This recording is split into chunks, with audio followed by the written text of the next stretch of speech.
Kapila ka, niya na aga-ada walay. Tao may mga kasing-kasing. Buloy yung anak niyo.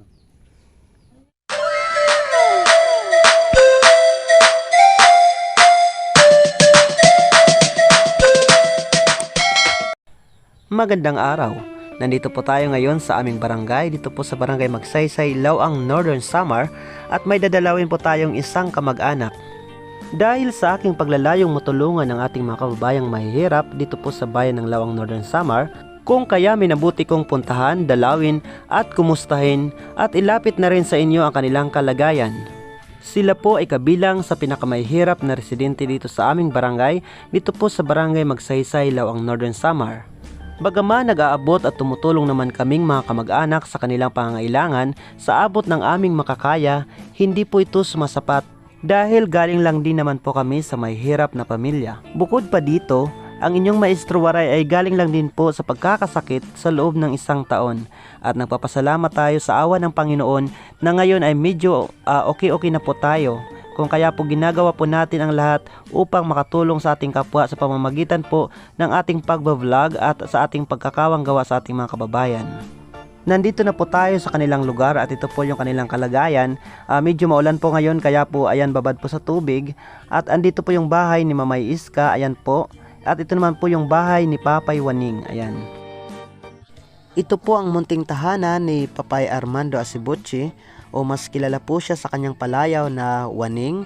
Ayan po, medyo butas-butas na po yung bubong ng kanyang bahay at nababasa po siya kapag umuulan po. Ayan, nandyan lang po din po yung kanyang mga gamit dahil hindi na po siya makakita. Bunsod na rin marahil ng kanyang katandaan. Bukod pa rito, marami na rin siyang iniindang mga karamdaman sa kanyang pangangatawan. At ayan nga, itinuturo niya ang kanyang bubong. Ayan, medyo butas-butas na po. Grabe, gawa lang po yan sa pawid. At ayan, ito po yung kanyang munting bahay. Ayan, sira-sira na po. Ito po ay galing lang din po sa pagbabayanihan ng buong barangay. Ito po ay naipatayo ilang taon na rin po ang nakararaan. Bunga po ito ng pagtutulungan ng mga taong nagmalasakit sa kanya. Si Papay Armando po ay malapit pong kamag-anak ng aking nanay. Kung kaya naman po kapag may pagkakataon, kami po ay nagpapadala dito ng tulong sa kanila sa pamamagitan ng pagkain at iba pang mga pangangailangan. Siya po ay may mahaba at masalimuot na kwento ng buhay na nagbunsod po sa kanya upang mahiwalay sa kanyang mga anak.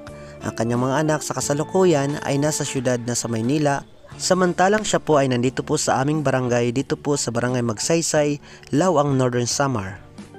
Sa aming masinsinang pag-uusap, isang ama ang nangangarap na sana'y muling makapiling makita ang kanyang mga anak na nasa Maynila. At sana po sa pamamagitan po ng videong ito po ay pakinggan at pagbigyan ng kanyang mga anak ang kanyang munting kahilingan. Tao may mga kasing-kasing.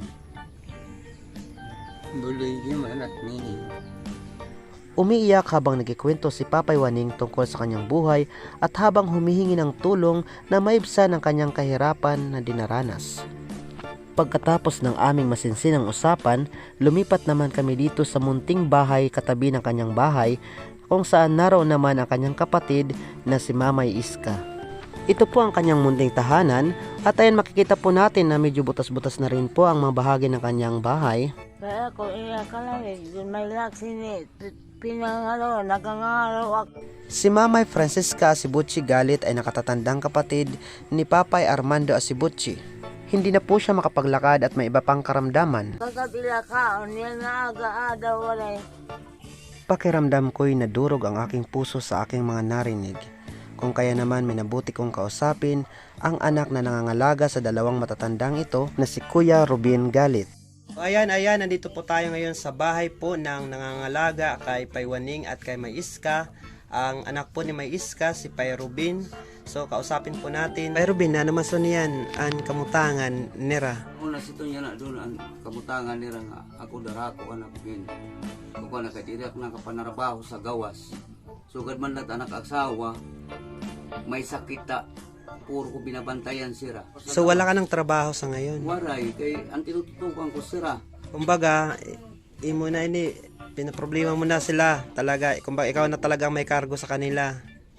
Tapos ayan no, may konti silang ano dito, tindahan. Pero yung tindahan na po yan ay diyan po nila kinukuha lahat ng kanilang pangangailangan sa araw-araw. Ganoon na din po yung kanilang pagkain. Puhunan po ninyo ito. Bay Robin, puhunan. Oh, inutang na lang. So, yung tindahan po nila ay galing din po yan sa utang, yung puhunan po ng kanilang tindahan. Bali, arawan ba yan? Arawan, ano? So, bali, arawan po yan. Kumbaga, araw-araw po may naniningil para dyan sa, sa puhunan na ginamit yan sa tindahan. Kumbaga, yung mga papiso-pisong, tubo mula sa tindahan, yun po yung kanilang ginagamit sa kanilang pang-araw-araw na pagkain at iba pang mga pangangailangan. So, Pervin, pati din si Ate Elvera, yung asawa mo, inaalala mo din. Oo, kasi duwat nga bantayan. Bantayan. So, ano yung kondisyon na Ate Elvera, Pervin? Laging tulala. Parang may pinaproblema, namang problema din sa Ate Elvera. So, ayan, ito po si Ate Elvera, ang asawa po ni Pai Robin. So, ito mapapanood dito, Pai Robin, sa buong mundo. Baka may gusto kang sabihin doon sa may mabubuting puso na gustong magbigay, gustong magbigay ng tulong, gustong magmalasakit. Baka may gusto kang sabihin, Pai Robin. Doon mga tao nga may mga bulawanon, mga kasing-kasing, mabuligan magunta, paywaning, lalo na si nanay, isa pa yung asawa ko. Sa mundo at buhay, bagaman hindi pantay-pantay ang pagkakataon at sitwasyon, maaari pa rin tayong magsama-sama sa gitna tungo sa pagbibigay ng solusyon. Ang mga kahalintulad na kwento ng buhay ay salamin ng kasalatan at kagutuman. Hindi natin pwedeng husgahan ang kanilang nakaraan at kasalukuyan. Ang tanging na lamang nating magagawa ay magbigay, dumamay at tumulong. Sa mga nais pong magpaabot ng tulong, maaaring kontakin ninyo ang inyong maestro waray o kaya naman ay direkta kayong pumunta rito sa aming barangay sa Barangay Magsaysay, Lawang, Northern Samar upang kayo mismo ang direktang mag-abot ng anumang tulong na inyong ibibigay.